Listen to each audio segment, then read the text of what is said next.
welcome to Talk Wrestling. It is Monday, January 27th, 2010. Hello on YouTube. Hello on Anchor and Spotify and Google Podcasts and Apple Podcasts. Although I will say, for the record, since we're on a Google platform here on YouTube, let me just kind of throw this out there right now to Google Podcast section. Why y'all take so long to upload my podcasts? I've got Anchor, I've got Spotify, I got Apple. Boom, boom, boom, right on the money. As soon as that shit goes up it goes. Boom, it's there. Hello. Google Podcast takes 2, 3, even 4 days to update my feed. Yet the other podcasts I listen to, the other podcasts I frequent, are on time every time. I kind of have a problem with that. But again, just me. It's not anybody's fault on my end anyway. I don't know what's going on in the Google offices or the Google Podcast offices, but let's get on the ball here, folks. Before we begin today's shenanigans, I didn't mention this on social media a whole lot yesterday because I was focused on the Rumble and trying to coordinate my son coming home and trying to coordinate mealtime for him and trying to get different things arranged in order to have a carefree Rumble Sunday, shall we say. And I go on Facebook first about, well, actually, it's Twitter. I take that back. Twitter first about noon or so because I had slept in because it's Sunday. I sleep in on Sundays, and got the news that Kobe Bryant had passed away. He was in a helicopter crash apparently, and from what I'm seeing, he wasn't alone in his familial loss. So, when I was on the Casa 18 Studios channel with Jay and everybody, I was very outspoken in my dislike of the domination that Kobe presented over the Los Angeles Lakers and the fact that I quite frankly fell out of love with basketball as a result of the Lake show becoming the Kobe show. And in hindsight, that seems harsh now, I guess. I mean, I still feel that the Lakers would have benefited with more than just Kobe being at the helm. But at the end of the day, he was a wonderful man. He was a wonderful representative of the basketball community and a wonderful representative of the NBA as a player. So his loss is definitely going to be felt in the sports world, in the NBA, even here in the wrestling world that I frequent. People were tweeting about it and posting about it all day yesterday and today. So my heartfelt condolences go out to everybody that has been affected by Kobe Bryant's passing and his tragic loss, and what a horrible situation that is. Again, you can never prepare for something like that. It's just awful. It's awful. Okay, so the reason I wanted to wear the No DQ hat today, if you're watching on YouTube, and the Wolfpack colors, is because I got a comment on my show. I believe it was the Jeff's pit here. Jeff's back and he's pissed segment on YouTube. Of course, I also put that up on my podcast feed. I got a comment back from a fan, and I've gotten a few comments back from the fans. Actually, a lot of them have been quite negative. Matter of fact, I've been just deleting left and right because I just don't want to deal with negativity. And like I said on that post,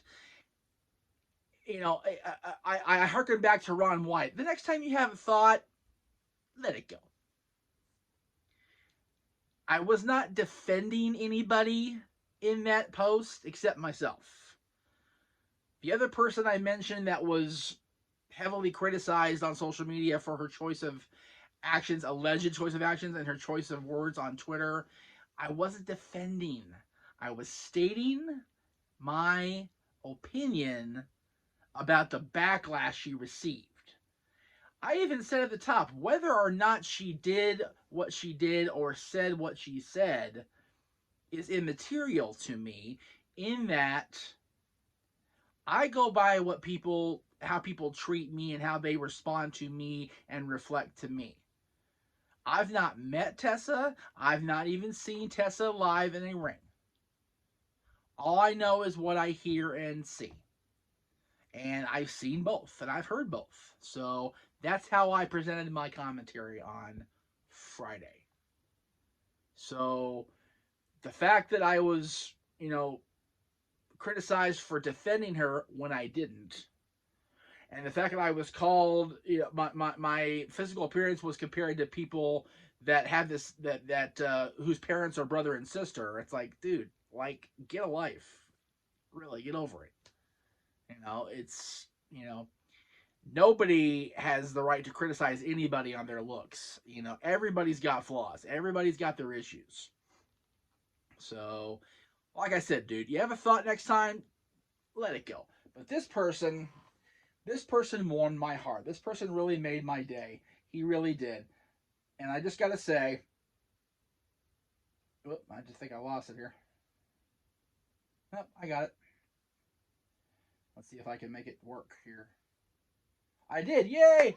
I figured out technology today. I'm trying to use Anchor to record the podcast on this side and have the YouTube comment stream up so I can read this verbatim, because I really, really want to get the entire message out, because it really, really touched my heart and really made me feel like, you know what? For all the crap I get, negativity I receive on a daily basis, this one's awesome. I love it. So I'm going to look away from you guys on YouTube and read this comment. This is from Ryan Peabody. He said, "Hey Jeff, thank you for your videos. I have been watching you since 2007 when I started using YouTube. The first video of yours I watched was regarding the Benoit family, which of course would have been the 2007 debut of Talk Wrestling. I've been watching you ever since. You're right, wrestling fans can be toxic. I am a 32-year-old male who was born with cerebral palsy. I had a major stroke at birth because I was born..." I'm assuming he means 6 weeks premature. He didn't quite get the whole sentence out there. "As a result, my left arm doesn't work and I can't walk. The one thing I found was pro wrestling. The Big Boss Man was my very first favorite wrestler. None of my family really liked wrestling, nor do any of my friends. They would go to shows because I wanted to go and I had no other way to get there. Growing up in and out of the hospital, the nurses would wake me up just to watch the WWF. When I started using social media, I joined groups to talk about wrestling, and in 5 years, I've made 3 friends from it. That's it. Here's the truth about wrestling internet culture. People just want other people to agree with them. Nobody wants to have a discussion about why you may feel differently. It really is a toxic culture, but it will never stop my interest in professional wrestling. Me, I'm a nobody. I'm just a guy in a wheelchair. But I wanted to take a moment to tell you thank you, Jeff, for what you do. Keep up the great work. I love your videos, and I'm going to go look for your podcast on Google Podcast." Wow.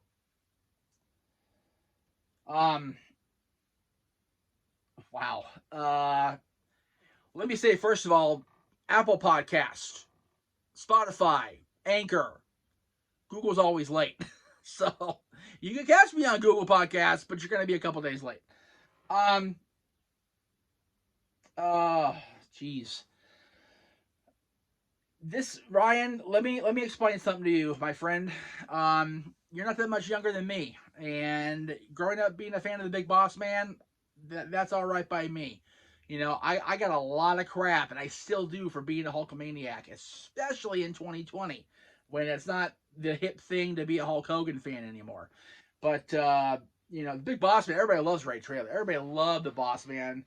I didn't love the Boss Man when he was a corporate bad guy. He's a great character, and from what I've understood, a great human being. So, very cool. Do not let your diagnosis get you down, son. I'll tell you that right now. I'm saying son, you're only 5 years younger than me. Cerebral palsy is no joke. I've had many a friend, still do to this day, who has CP, and they struggle every day of their lives. They struggle with everything, and the fact that your friends would take you to the shows when you were younger just to make sure you got to go speaks to the character of your friends and to your character. The fact that you were such a fan of the business and a fan of wrestling that you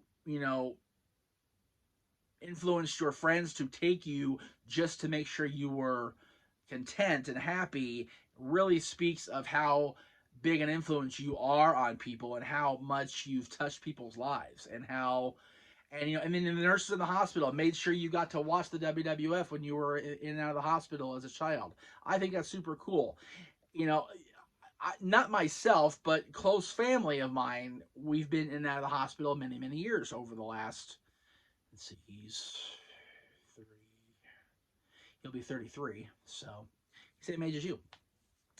My brother's had many surgeries for many different things over the last 33 years, and we've been in and out of hospitals, and uh, they've always gone out of their way to make sure that not only was he cared for, but the family was cared for. So I understand exactly where you're coming from.